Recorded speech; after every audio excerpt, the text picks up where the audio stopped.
In an earlier video, we saw that clearance increases when we increase the blood flow rate. We usually keep a blood flow around 300 ml per minute. So naturally, the question comes, if the fistula allowed, why can't we just run at 600 ml per minute, finish dialysis in 1 to 2 hours and send the patient home early? So let's break it down here. Yes, higher blood flow does increase clearance rate, but it does not increase in a 1-to-1 ratio.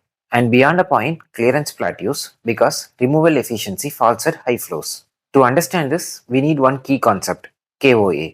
KOA is the mass transfer coefficient of a dialyzer. Basically, the theoretical maximum clearance that a dialyzer can achieve if blood and dialysate flow were infinite. So KOA depends on two things.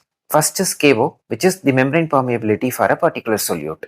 And the second one is A, which is the total effective surface area of that dialyzer membrane. If you double the surface area, you roughly double the KOA.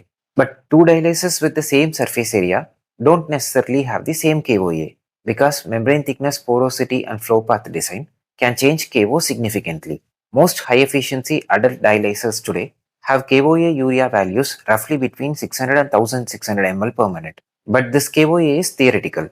In routine practice, with a blood flow of 250 to 350 ml per minute, the actual urea clearance we get is only around 200 to 250 ml per minute, depending on the dialyzer.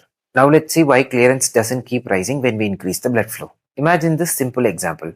Blood flow is 300 ml per minute and it travels through 300 fibers. So each fiber carries about 1 ml per minute. Now if you increase the blood flow to 600 ml per minute without increasing the number of fibers, each fiber now carries 2 ml per minute. So the blood spends less time inside the fiber. Even though the flow is higher, the extraction efficiency drops. Unless you increase the surface area, meaning more fibers, you cannot maintain the same contact time. But dialyzer size cannot be increased indefinitely. So beyond a point, even with a higher blood flow, the drop in extraction efficiency flattens clearance curve significantly. And then come the membrane limits. You can't make the membrane too thin. It risks rupture, especially with reuse. You can't keep enlarging the pore size. You lose albumin and other useful proteins. You can optimize the flow path, but even with the best designs, you can't raise the clearance 1-to-1 with the blood flow. So practically, because of surface area, membrane mechanics, pore limits, and fluid path constraints, clearance cannot increase endlessly just by increasing the blood flow. And that is why dialysis cannot be compressed into 1 to 2 hours simply by turning up the pump.